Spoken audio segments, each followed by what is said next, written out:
Hello again. While working on the abstract particles in Houdini tutorial, I had the idea to create a second part with a more dynamic approach using multiple shots driven by a growth effect. The beauty of Houdini is that at any point you can iterate and create a completely different version using the same base scene. Before starting, I encourage you to watch the first part of this series because we won't repeat the other topics again. You can find the link in the description below. So let's start by opening the source file from the previous tutorial. You can either create it from scratch from the free video file, or you can support my work by going to the Gumroad page and purchasing the ready-to-use Houdini scene. Here we are in the Houdini scene exactly as we left it in a previous tutorial. I just went inside this geo node and erased the YRS proxy because we don't need it for now. And we also need to erase the background particles as we don't use them, and the background particles effects. Also, if we check the materials, again, we won't use the background particles. Also, the render background particles are not in our interest right now. And I'll also delete the camera and the camera focus. We have the main particles effects, the instances, the material, the render network, and the main render particles. We'll also do some changes around here, but let's dive into the main particles effect and make some changes there. Okay, before we make the changes, I just want to go through the setup again. So what we did, we created a sphere, then we added a noise and a mountain, then we deleted parts of the sphere, deleted some attributes here, subdividing the emitter, because this geometry is actually an emitter, adding the normals, as we can see here, adding the particle seam. I will jump over that because it's pretty heavy. Deleting again some attributes around here. And let's see what happens if we enable the file cache. Right now it doesn't work because I erased all of the frames and I left just the frame 56, which we call here by using this time shift. And of course there's this post-processing nodes where we put the particles in place. So all the steps here you can find in the previous tutorial. Again, the link is in the description. Okay, let's see what we can do to make that infection or spread effect. We would need to start right after the particles point cloud, actually right after the time shift, where we have this static point cloud. You can see if I scrub through the timeline, it doesn't move. So let's add a null here. I'll just name this point cloud. And from this point cloud, we will create the spread effect. What we would need for that are three things. One, it's the starting point. Then is the geometry on which the spreading will occur. The third thing will be MOPs spread falloff, which is a separate library that you need to install. You can Google for MOPs library, and that helps us to create a spreading effect really easily. Okay, so let's start by creating the starting points. I would want to delete all the particles that have a certain age. So for that, I will create an attribute wrangler. And inside here, I will write a small expression and I'll say if at age is bigger than channel float, let's say threshold. So if age is bigger than threshold, then I will create or actually erase some points. So the function is remove point. And if we click this button, you can see we have a new slider here. And I think I used a threshold of 0.18. And what happens, as you can see, the particles that are in this range won't be deleted. If I raise this number, you can see there are more particles and we don't want that. So let's stick with 0.18. And here we can say delete by age.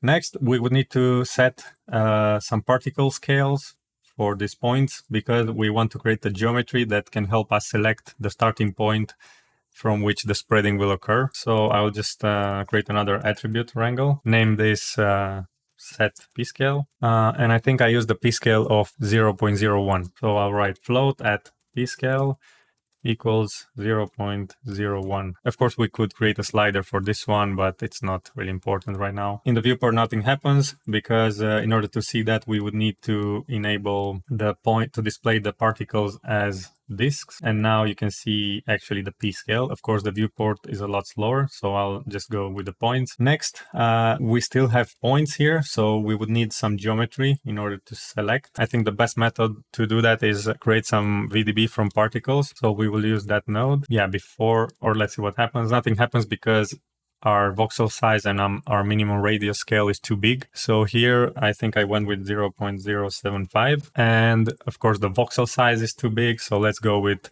0.05 for now, and it's still too big. I'll add another 0. We have some geometry on the starting points here, and we can use that to select something. Right now, this is VDB, of course, and we would need to convert this to geometry. So let's say convert VDB. Yeah, we would want to create polygons, and yeah, I think we're fine like this. What we can do in order to avoid the calculation all the time, we can freeze this. It will add a bit to the file size, but not too much. So right now, this is the geometry that will select the starting points for the spreading. We'll also need to create something similar for the whole piece so that the MOP spreading can follow the surface. In order to do that, we can just copy the same nodes. We want to erase delete by age because we don't need that, but we need the P scale. And I think the P scale is good for now. Let's see what happens. Okay, so you can see this is the point cloud transformed into the geometry. What I see here is some geometry that's quite floating, so I want to delete that, and I will use like a manual method right now, and I'll select the 3D connected geometry and just select manually the points that are floating.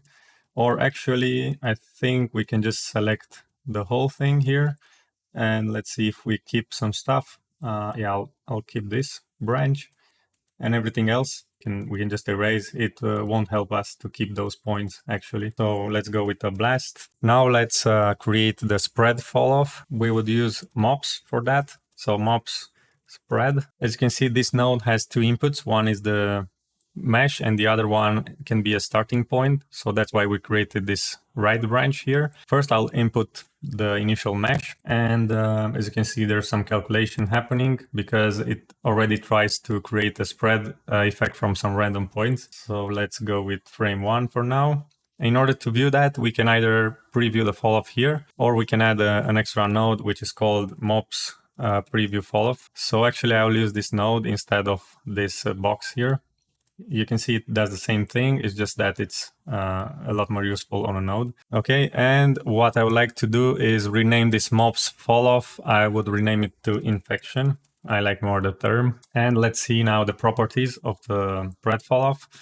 You can see here it has the starting point mode, and right now it's added on a group mask. We would want the point cloud. So if we do that right now, we can, of course, it's doing some calculations.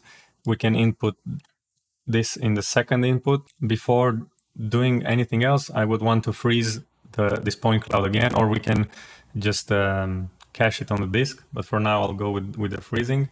So as you can see, everything is blue right now. That means that there's no infection, or the infection is 0. And actually here I made a small mistake. I just realized that we don't need a surface for the starting points. We can just leave the points instead of having a mesh here. So I'll just delete the two nodes. Sorry for that. And if we go back to the MOP spread fall off, we would need to change some parameters here. See, I added 0.1 on the distance threshold. What that means is that when the infection will start, it will start very close to those initial particles. Next, we would need to animate this spread. I found a good number to be from 1 to 320 frames. So let's extend the timeline here, and we'll animate the spread from 0 to, let's see, I think it should be past 1, but let's go with 1 for now and see if everything. Oh, you see there's a small area that was not infected. So let's go with 1.2. Yeah, that's nice. And we'll add a keyframe right here. Okay, and right now, if we play this, we can see that there's like a nice infection happening. We can also apply a noise here, and I will go with the default Perlin. Let me just increase a bit the roughness, see what happens. And I think everything is fine. That adds like some variation on the tip of the growing. Without the noise, it's just a standard fade from 0 to 1. With noise, it breaks it apart a bit, and I think that's really nice. And now I would create a play blast just to see how everything looks. Okay, and this is how it looks. As you can see, it's really nice and soft and not too fast. So I really like the looks of it. Okay, next, what we would need to do is somehow transfer this infection spread to the original points. And we can do that really easily. We can just use an attribute transfer. Before plugging anything here, I will just disable primitive, and on point, I would say infection. So we make sure that we transfer the infection only. And now, let's see, we want the point cloud and the spread fall off here. Okay, and let's preview that. I think we can use the MOPs preview fall off again. Yeah, we would need to change this to infection to preview it correctly. So as you can see, there's a really nice masks over the points here. Of course, I could have created everything on the points, but it's faster to create it on a mesh first and then transfer it after we tweak all the values. Okay, so let's do a bit of organizing around here. Now let's continue with creating a nice growth effect using this attribute. First, I want to take this orient from here and just move it before the attribute transfer. I found that it works better this way. So we change the orientation of the points and of the instances that we will use later before the attribute transfer. Rename this node to randomize rotation. Okay. Now we would need to create a p-scale based on the infection. So we already have a p-scale here. I'll just take this node and plug it here, see what it does.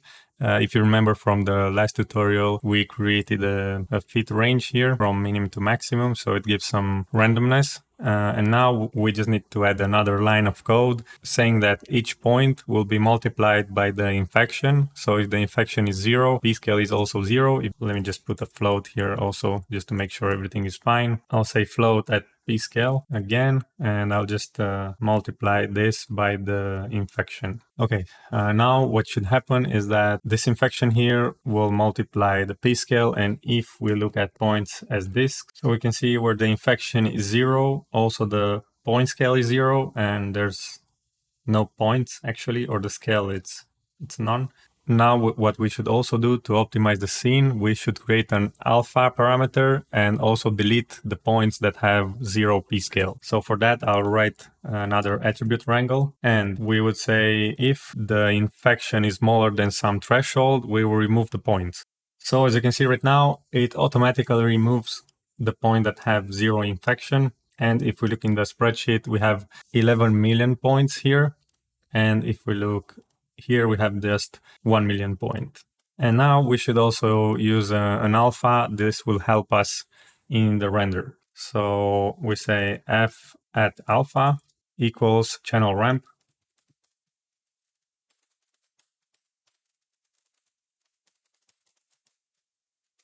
As you can see in the viewport, there's some changes around here, and Houdini is trying to represent the alpha channel. And of course, we can change that using this channel ramp. That's why we created a ramp.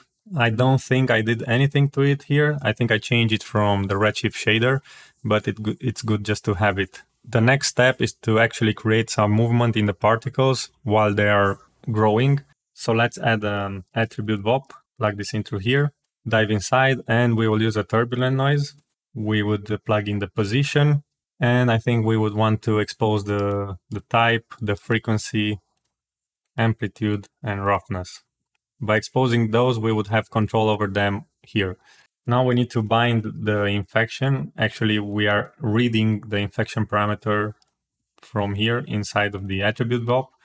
And we would also need to use a fit range. And let's promote destination min and destination max. Add the turbulent noise to the original particle's position. So right now we are taking the original position of the points, adding the turbulent noise, and adding everything over one another. So if we have a look at the particles, they should be all around. Let's just connect this to the position. And as you can see, there's some change in the position of the particles. We would want to use also a mix. In input 2, we will use the noise particles, and in input 1, the original position. And as a mask, we use the infection again. So this is the bias. We connect this to the position. And for some variation, we will also need the luminance, connect it to the turbulent noise, and add this to the CD just to see some variation in color and see what's happening here. Okay, so if we go back, we can see things are starting to happen. There's this color variation.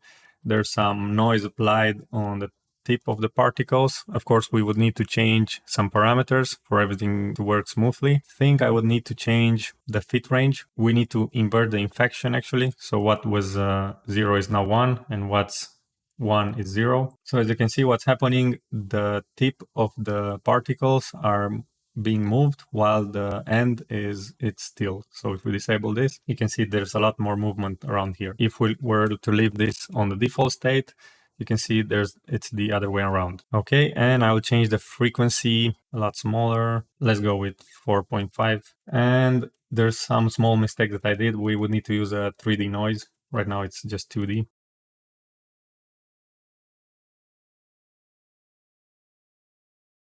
And also I will change this to simplex noise.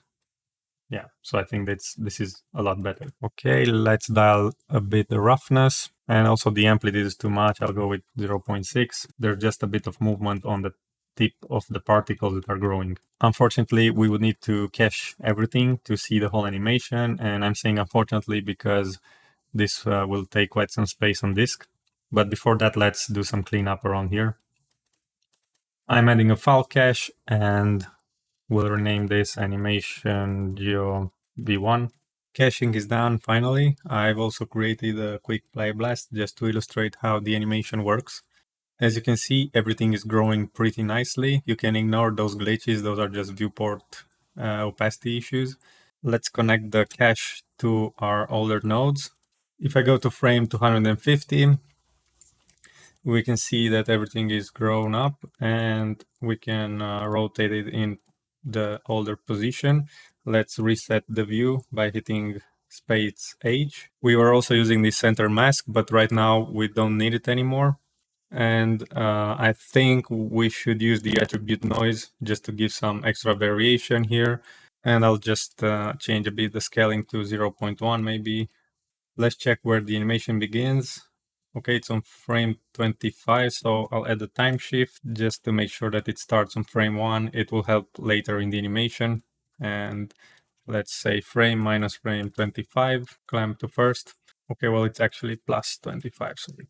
I'll also change the color. We could have deleted the color before the caching. Let's add another color node here. It's better to have a constant color right now, so we make sure we view the particles pretty nicely when we add a camera. We finished with setting up the particles animation. Just to recap a bit, so as you can see here, we have the static point cloud where we added the spreading effect on a mesh. Then we transferred the attribute to the points, and then we changed a bit the point scale. Here we just have the remove points, and here we have the noise, the attribute delete for extra optimization, the caching, yeah, some extra post-processing here. Let's jump out of this node. I just want to make some extra cleaning around here so it's easier to understand everything. We'll take this node out because we will use this on a per shot basis and just leave the ROP.net here. Before creating any shots, I would want to create the render ROP rig, and let's jump inside the ROP.net. So here we see we have the old render ROP and the AOVs. So here we would need to make some changes for the animation render, and I won't need the Z depth, I won't need any puzzle matte, I don't need I don't need a mask. I would need a reflection. I would need some refractions. That's useful for the opacity, the volume lighting, normals, and also diffuse lighting. We'll see why. Yeah, here it's actually diffuse filter. Okay, so these are the AOVs, let's say global AOVs, and I'll just create a new Redshift node. Okay, and because Redshift has updated recently, there's quite a lot of changes around here. So let's go into AOV manager and drop the AOV here. So we'll have this AOVs for every shot that we render. I'll name this shot 1, and in the output, I'll render in the zip folder render. I will create a new folder called shot1 and the frame number.exr. Here we want to say per AOV multilayer EXR file because we want the AOVs to be embedded inside the EXR file. And then we would need to set up the camera and the resolution. Here I'll just override the camera resolution. And now let's create a null. This will be our shots rig. And here we'll create some parameters. This is kind of a manual labor, but it's useful. So we'll edit the parameter interface and create a new folder. We will name this shot1, and we will create another folder. Let's just use simple for now.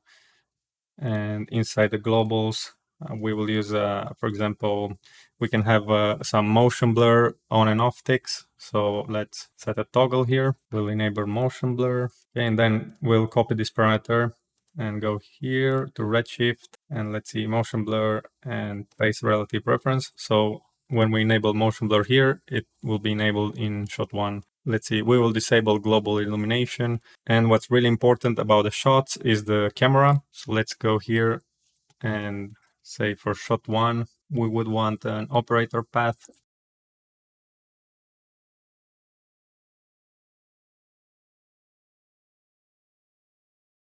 So then we would copy this. Sometimes it gets an error. We'll copy the parameter and just paste relative reference here. And right now we can just input the camera here, and then everything will work properly. We can also add the frame numbers. This is important because we'll use the same animation to render multiple shots. So we'll add a vector 2 here and say frame range. Okay, and just copy these parameters and paste them here. Okay, and let's just do the same thing for another shot. We'll just duplicate this by hitting the D key, and I'll say shot 2. And here, this is the manual labor. I don't know how to automate this. And here we just duplicate this. It's shot 2 already. And here we just need to change the name from shot 1 to shot 2. Let's not forget the camera. Okay, so this is the AOVs. This is the rig, and these are the shots. So this is how we can build a very simple rig. Of course, you can add as many parameters as you like here. We can also, for example, add a float value here and say threshold. So this will be the render threshold of Redshift. We'll just add like a default of 0.01, and we'll say shot1, and then duplicate this and copy it here. So then we can also control the render settings straight from the rig. And now we can just copy this, go to shot1, paste relative reference, copy the other one, go to shot2 and paste relative reference. Okay, and now if we just enable motion blur, you can see it gets enabled automatically on both. You can further customize this as you like. Now we would create the shots, and this is a very interesting part because we will also add some optimization for the particles. So let's start by copying this, for example, and saying shots. Use like a white color for this. What's important is this node. If you remember, it's only rendering at the render time, and other nodes are getting ignored. If you remember, we also need to instance using Redshift point clouds. This is a very good way to optimize at render time. I found out that for this example, we would need to create a small switcher that will switch from actually using the geometry instances to spheres. It works a lot better for managing the shot while placing the camera. So we can also render the object as particles. But first, what we want to do, we need to go inside. As you can see, there's this RS point instance from Dyn library. And what this does, if you remember, it copies the geometry from here, main point instances. If you can see, this is the object path. It copies this object from here on each point at render time. So that's really important, but it can slow things down when placing the camera and other elements such as lights. And we would want to render spheres and just render these instances at render time. You will see what I mean in a second. Before going further, I would want to clarify something about this node because I got some questions on the YouTube channel. So for people that don't want to use Dyn library, we will just recreate this node. It's very easy actually. We just need to write s from string at instance equals with obj, and we would just need to copy this geometry name and paste it here. So this one does exactly the same, just is more easy to find the instance path. So we don't need to copy it manually.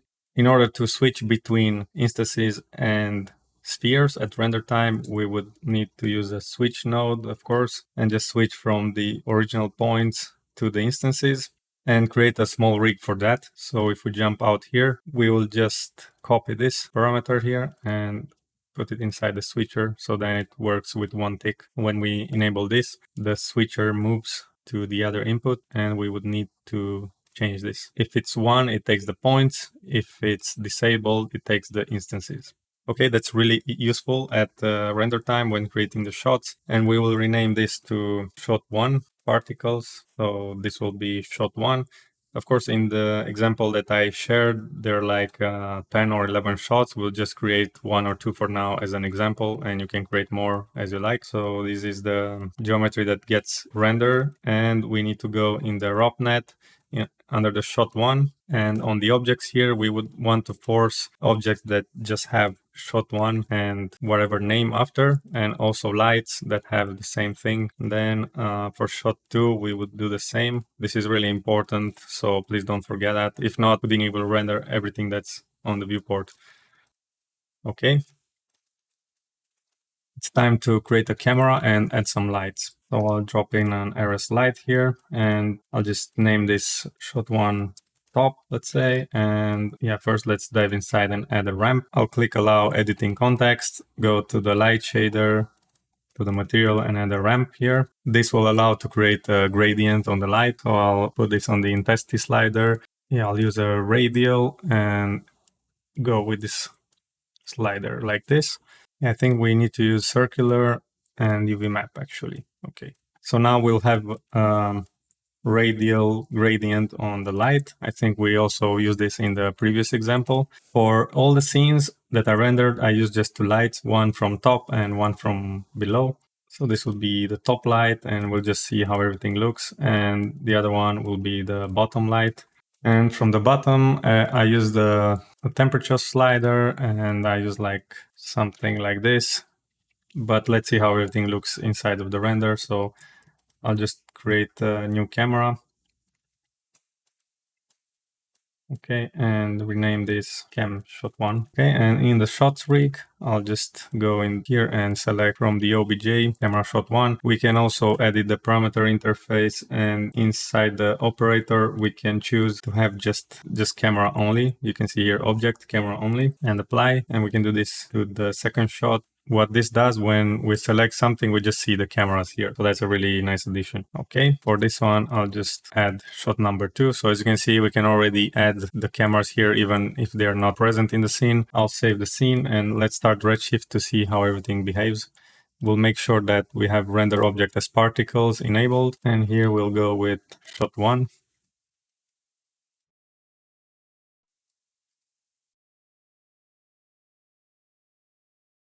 So we would need to use a higher intensity. Okay, and right now we can see that the render is pretty fast. It quite takes the opacity and the other properties.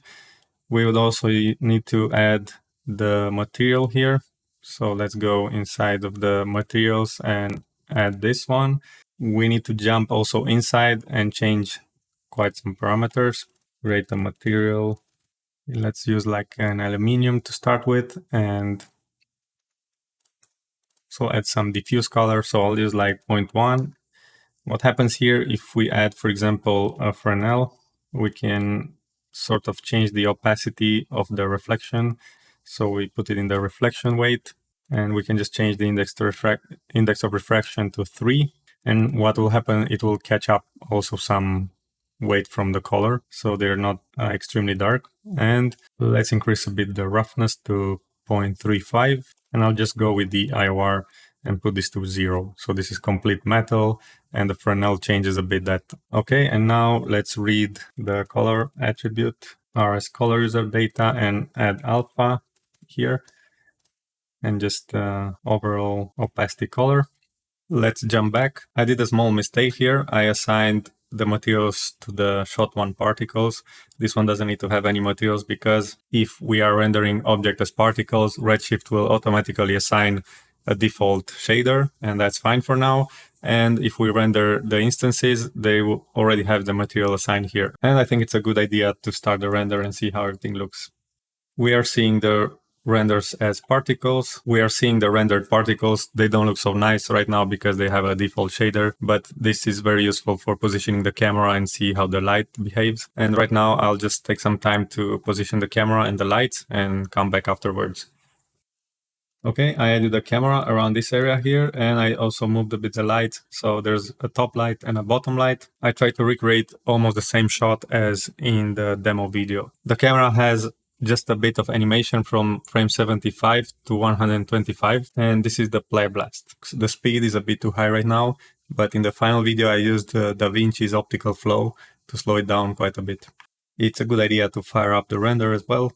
As you can see, it's very similar to the one in the demo video. I would also want to enable volume scattering, redshift, volume scattering, and I use this option, just enable volume scattering, and I use the phase of 0.4. And we also need to go back to the lights, select both of them, and I use a contribution scale of 0.2. Also turn off the visible tag. And we have some really nice volumetrics, which we can see in the volume AOV as well. In the Redshift camera, we enable depth of field, and there's a really nice utility here where we can just click to focus. So I think a radius of 0.06 works just fine. And now let's switch to the instances to see how everything looks. The render will be a lot slower, but it will be worth. We're going to the shot one particles, deselecting render object as particles, and now if we remember and dive inside, the switcher takes this instance wrangle, and I can just see one mistake here. We should just put another slash, saving the scene, of course, and starting the render again. There's a really nice optimization that we can do to delete the particles that are outside of the camera, because there's a lot of particles right now in the scene. We jump inside of the shot one particles geo. We would create a volume node, and here is the camera. Of course, we would need to specify from camera, set an initial value of 1, 1, and 1.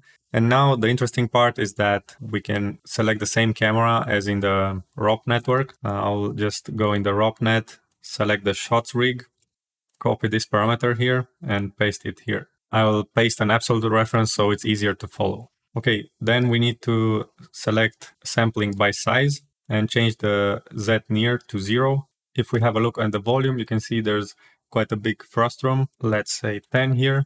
This is enough because it already cuts inside of the particles. So this is what we're interested, like a ray cutting through the particles. We can use this volume to select and delete the particles that are outside of the frustrum. In order to do that, I still need to do two small adjustments. One is to change the padding of the X and Y. So let's copy the parameter from here to here and from this tab to the other one. And I'll just go with minus 0.15, and you can see there's this padding that's happening here.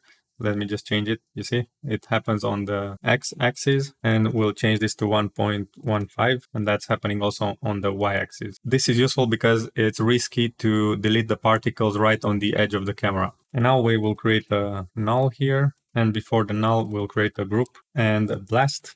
In the group, we would need to select points, keep in bounding regions, and select bounding volume.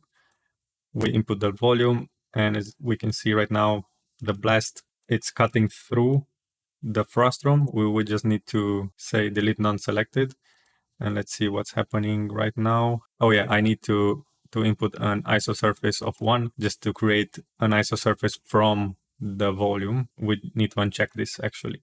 So very interesting right now. The particles that remain in the scene are the ones that the camera sees, and everything else is obstructed or deleted. So let's go back to the switcher. I'll give this a blue color. Now the rendering should be a lot faster. In the render AOVs, there's AOV that I forgot about. We would need the diffuse filter, and we also need diffuse lighting, because if you remember in the shader, we added a small gray zone to the metal. Let's go back.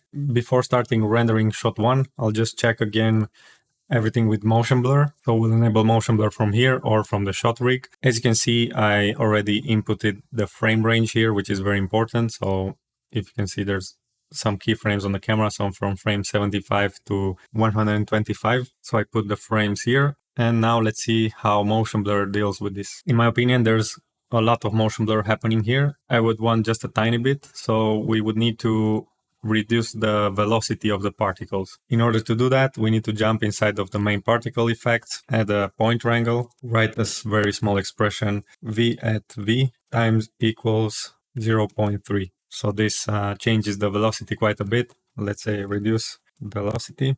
And now if we save a preview and restart the render, we should see a lot less motion blur. Okay, so I think this is perfect. If we have a look at the entire render again, I think it looks really good. If you like what you're seeing and you want to support me, I've added a new donation button on my YouTube channel, so please check it out. Thank you very much. Let me just switch off render object as particles, and I believe shot 1 is ready for rendering. Let's create another shot to see how everything works. I'll just copy this and duplicate. So I'll say shot 2 here. You can see the camera, it's already renamed, but the lights is still shot 1, so I will need to rename the lights. And also shot 2 for particles. If we dive inside, it's really important that we change the camera here from shot 1 to shot 2. So it will automatically take the camera and delete the frustrum for shot 2. Okay, after some trial and error, I positioned camera for shot 2 as well. So this is it. It's like in a position where we can see how the particles try to reunite in the middle. The frame ranges from 105 to 130. I need to check that is the same in the ROPNet. So 105 to 130. Camera is shot number 2. And as you can see, the particle optimizations are already working. So it takes shot number 2 camera, deletes the rest of the particles. And if we jump out of the camera, we can see that there's this nice optimization over the particles. Regarding the lights, the same setup. I just changed a bit the shape of the lights, so I made them wider, but everything is the same, the top and the bottom light. And now I'll save the scene and start the render. Select shot number 2 from here. And what's interesting about this rig is that it already knows that it should render shot 2 particles and not shot 1 as well for the lights. This is a bit slow because I forgot to render object as particles for now. I think this shot looks really nice, the way that the particles are trying to merge with one another. It's also looking pretty well, even with the spheres and no shader over them. Let's enable depth of field, and I'll try to click to focus and pick a point around here where's the middle of everything happening. Okay, and I think the radius is too high right now. I'll just go with 0.015. And yeah, I really like this shot. I'll pause the render and try to see how it looks without the particles or with the instances. This is how the progressive rendering looks. Of course, it's a bit noisy right now, but we can have an idea of how everything will show up in the final render. You can find this ready-to-use scene on my Gumroad page, as well as other tutorials and useful tools. For the demo video that you saw, I used around 10 shots. Of course, you can duplicate the same inputs, add several cameras, even change the main point instance's shape if you want to, or tweak the materials in another way. So you can take the scene and take advantage of a lot of features around here. Let's play the final result again. If you found this tutorial useful, don't forget to subscribe and check out the links in the description for future content. Have a great day. Goodbye.